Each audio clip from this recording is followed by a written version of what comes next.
Friday the 13th, the day the Knights Templar were arrested. In the early hours of October 13th, 1307, royal soldiers across France began moving at the same time. They carried sealed orders. Orders that had been prepared weeks in advance. Orders that named hundreds of Knights Templar as suspects. And before sunrise, those orders were opened. The arrests had begun. The operation was carefully planned. Messengers had delivered instructions across the kingdom in secret. Local officials were told not to open their documents until the exact morning of the arrests. Even many royal officers did not know what they were about to do until the moment arrived. So how had such a large operation been organized without the Knights Templar discovering it first? Across France, Templar houses were surrounded, doors were forced open, vaults were sealed, and knights who had once protected royal treasure were suddenly treated as criminals. Many were taken before they even understood what was happening, because the accusations had already been prepared before the investigations were complete.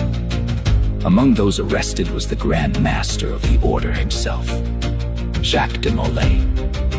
Only weeks earlier, he had attended a royal funeral in Paris alongside members of the French court. He had walked openly through the capital, trusted, respected, and completely unaware that arrest orders were already waiting for him.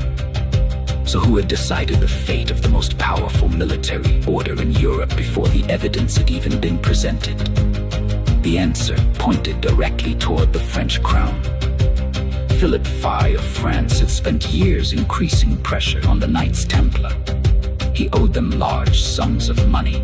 He could not command them, and he could not control their influence across his kingdom. So instead, he acted first and asked questions later. But there was still one obstacle standing between the king and the destruction of the order. The Knights Templar did not answer to him. They answered to the Pope, Pope Clement V, without papal approval. The arrest could not fully destroy the order, which meant something unexpected had to happen next. Pressure began shifting toward Rome. Interrogations started quickly. Investigators repeated the accusations already described in earlier confessions. Denial of Christ, secret rituals, hidden idols, and the mysterious figure known as Baphomet. Some knights confessed, others refused. Some later withdrew their statements entirely.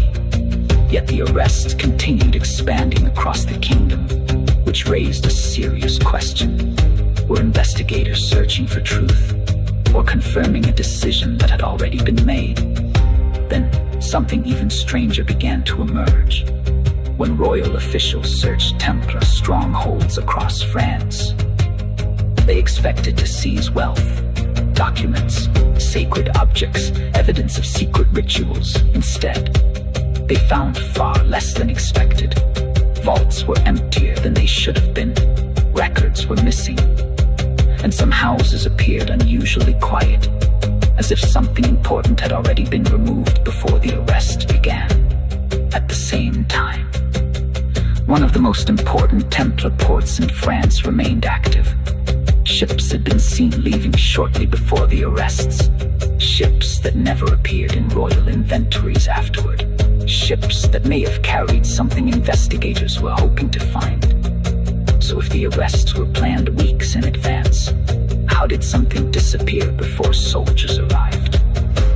By the end of that single morning, hundreds of Knights Templar were prisoners. Their houses were sealed. Their leaders were under interrogation.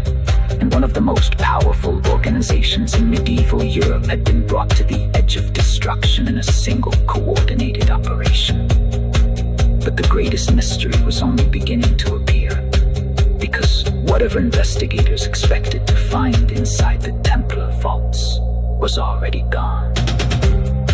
In the next episode 7, we follow the trail of the missing treasure of the Knights Templar, and why some historians believe it disappeared before the arrests even began. Don't forget to subscribe, like, and leave a comment. see you in the next story.